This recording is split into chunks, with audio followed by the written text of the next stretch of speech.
Hey, so today I'm gonna talk through. Uh, yeah, I have a share screen option. Just needed to check that. I'm gonna talk through how I built an artist royalty calculator for how I built a royalty calculator for artists using AI. So I'm going to walk through the Sync Team Publishing Royalty Calculator, and it's a tool that I created for independent artists for them to check and see how much royalties that they could be earning. And I built it completely using AI. So yeah, I thought that I would go live and share this with you. So let's get going and share screen. Okay, so all right, so first of all,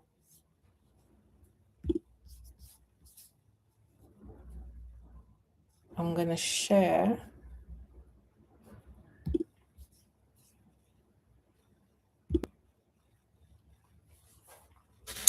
Okay, so this is my screen. As always, I have like way too many tabs open, and I actually wanted to share the window, not the tabs. So let me go back. Um, mm,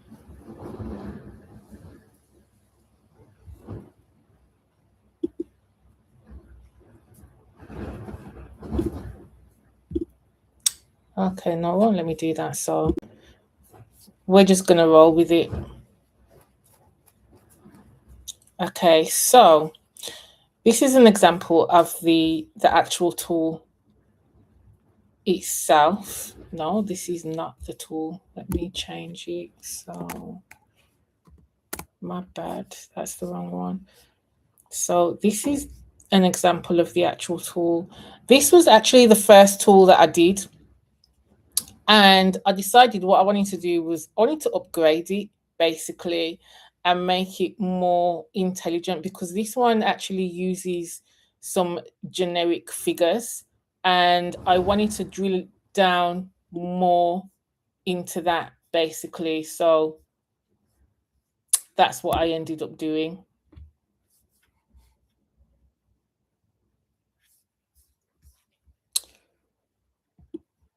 So I'm going to, yeah, I'm going to show you how it actually works.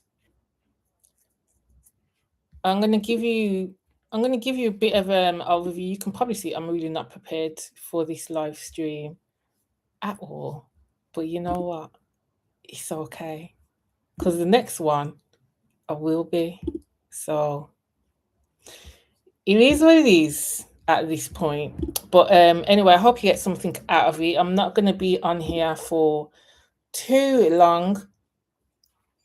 So the main thing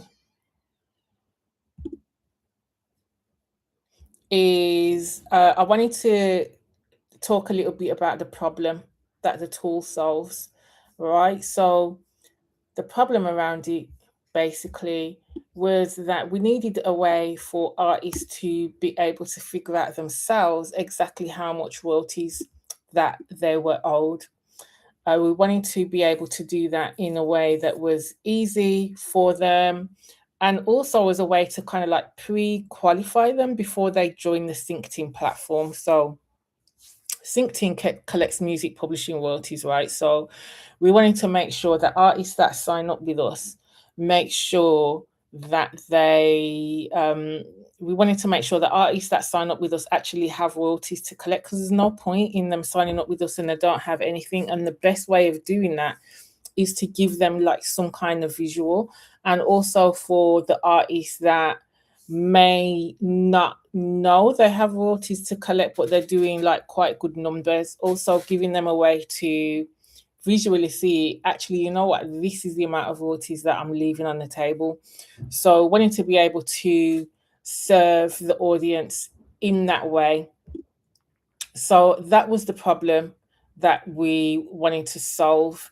And that's basically why it needed to exist. So it's for independent artists. And yeah, so that is why I came up with it. So the main thing is when you're coming up with some kind of tool like this, you have a clear problem, have a clear target audience as well. Look at what you're going to create for them. How many steps is it going to take for them to complete and get to the end? Are they going to get to the end? Is it going to be easy for them to use? So all of these types of things, like always have like your end user in mind and keep on iterating as well. Let's just keep making it better and better and better, because the more you do that, the more people that you're going to be able to pull in as well. So like I said, I created this entirely with AI. So me and Claude, we sat down and we totally we planned it out basically. And I really like Claude for this. And so I didn't use Claude Code. This is just created in the Claude editor, basically in the chat. And for things like this, like creating these kinds of tools, like Claude is so useful, but it's AI. So you still definitely have to guide it, you definitely have to go. The AI, they go rogue. They do go rogue, and it's not, you don't want that. So always make sure that you're guiding your AI. So that's why it's good to be able to plan out what it is you want to do, so that you can tell AI, actually, I want to do this. No, I don't want to do this. As it makes suggestions, etc., make sure you talk through those suggestions to actually make sure that they make sense, because actually, you know what, they might not. So this one, we decided, okay, we'll group it. And so, are you actively releasing music? Yes. So these little things, like, we have the highlight and the border color, etc., etc. So I wanted to make sure that it's completely like brand colors. So I gave the hex to Claude to make sure that that branding was incorporated. Are you registered with a performing rights? Yes. I'm just going to make this as generic as possible. Are you currently receiving streaming income? Yes, I receive streaming payouts. How many monthly views? Let's say 50,000 to 200,000. Are you exclusively signed? No, I own my own publishing rights. All right, these are questions that is really important as well for the artist to think about when they're using the tool. And it's also important for us as royalty collectors to actually know that they do own their own publishing rights and they haven't already signed them away. So see my result. Okay, so based on that, we have an estimated annual publishing royalties of around between 9,000 to 22,000. So it gives a range, and then it has a gap. So it also gives you an idea of how it's calculated. So it breaks it down. So this is pretty cool for artists to see, but I wanted to make it more personalized. And I was like, actually, you know what? We need to see this information as well before an artist jumps on the platform. So how can we look at making sure that we also get this information at the same time as the artist? And how can we also make sure that we're not just serving artists, we're also serving music producers, because they're slightly different. So we needed to come up with something that spoke to both types of music artists, basically. And so that was something else that I went into Claude with. And I actually decided to build a new page in order to do this. So then my next task really is to actually put this calculator on the main homepage, so that this is the one that comes up. But because we were doing some campaigns for the calculator, I decided to give it like its own page so that we can do some tracking and etc., etc.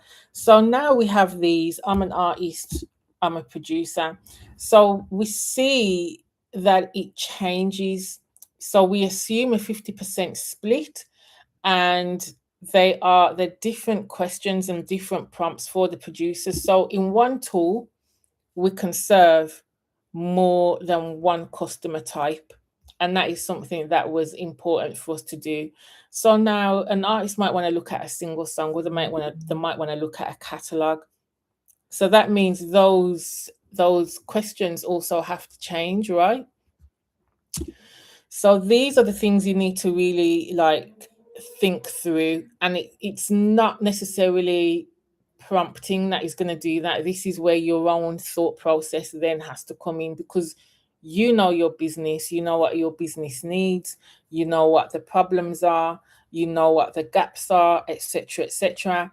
So this bit is for you to really like sit down and map out, and it's also good to have that as a reference point as well, because you can always come back to it. So again, I'm going to go as an artist with single song. How many total streams does this song have on Spotify? So let's just say 100,000.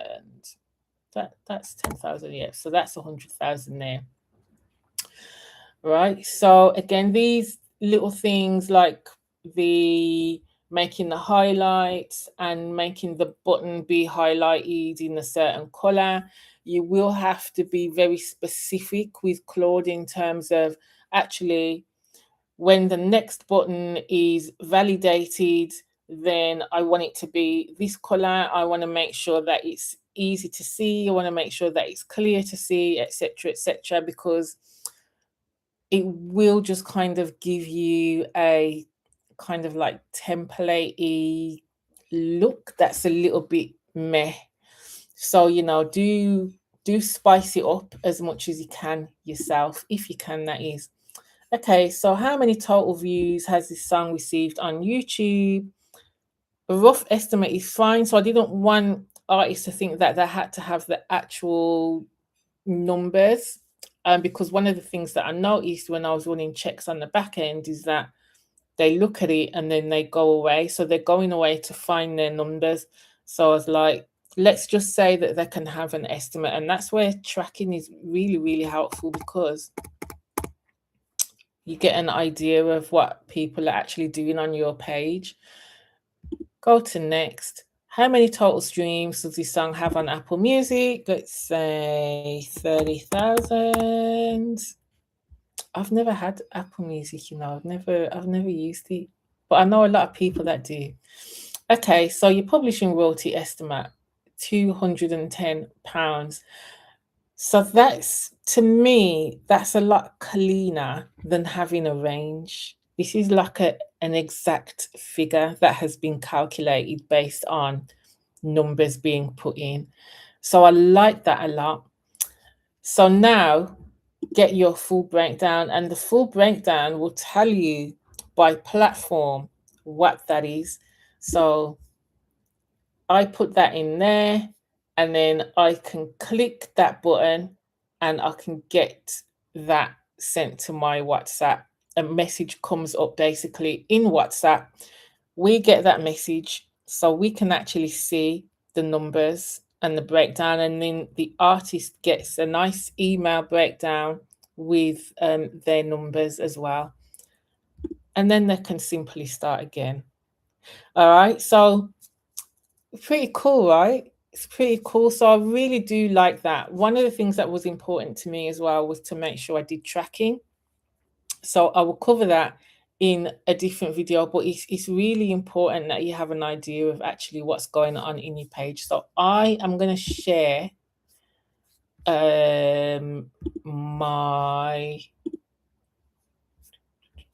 that's not the one. Let's see, where are we? It's in this chat, and I'm gonna be scrolling for days to find it.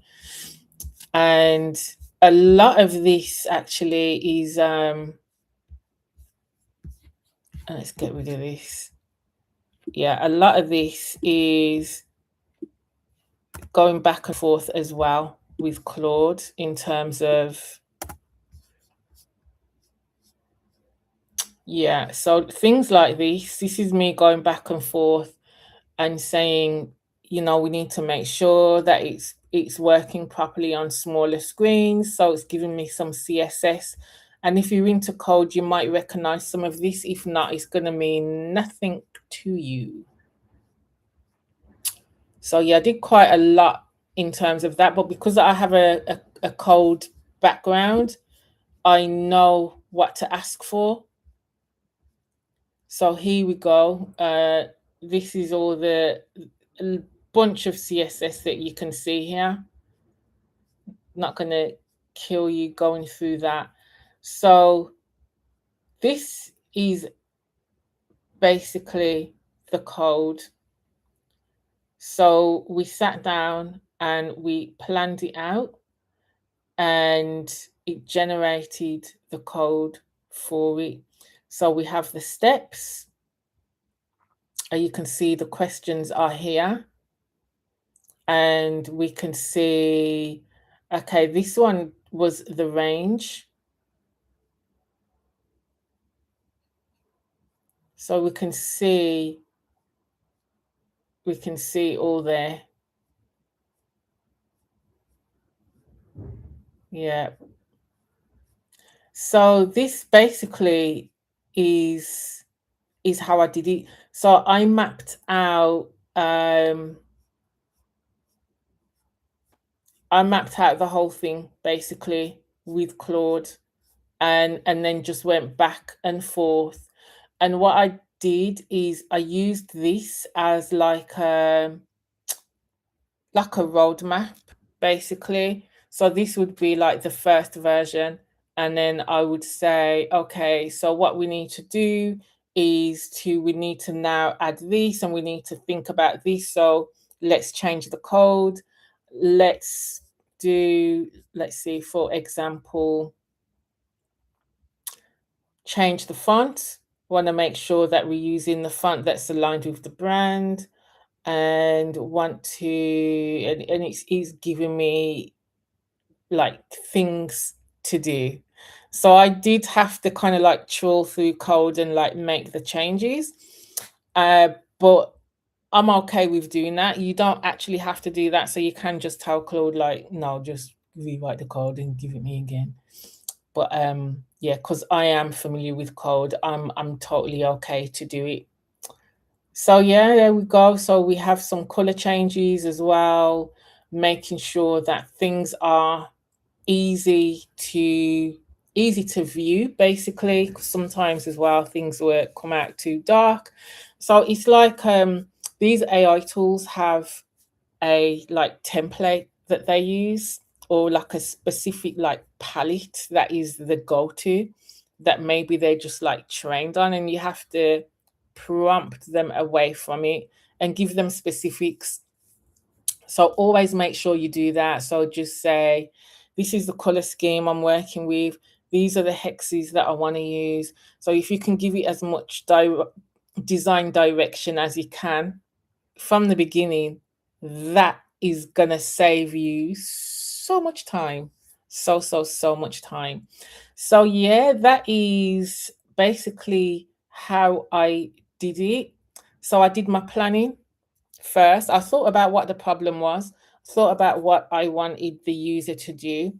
I thought about who the user was, planned it out with Claude, came up with a first version of it, and then I looked at, okay, how can I make this better? What are things that I can add? What do I need to remove? What do I need to change in terms of looks and styling, etc., etc.? And then just tweaked everything, just tweaked it all, and rebuilt a whole new calculator. So that's that. But what I will do in the next video, I will definitely show you how I created it as a component in Framer so that it worked on the website, and now it's just a component that lives in Framer, which is one of the things I really like about Framer. You can just create your own components and and they're just there, which is really great. So if you have any questions or you have any thoughts on the video, it would be really good to hear them. I haven't been live for a while. I haven't been posting here, but I'm going to start posting more. So if you think anything is helpful, it would be really cool. If you could like, if you could subscribe, or if you leave a comment and just say you liked it, you hated it, wasn't clear, there's too much faffing around, whatever. It's all good. Yeah, I'm gonna get better at it. I am gonna get better at it. So the next one is gonna be better than this one. All right. Okay. Have a good one.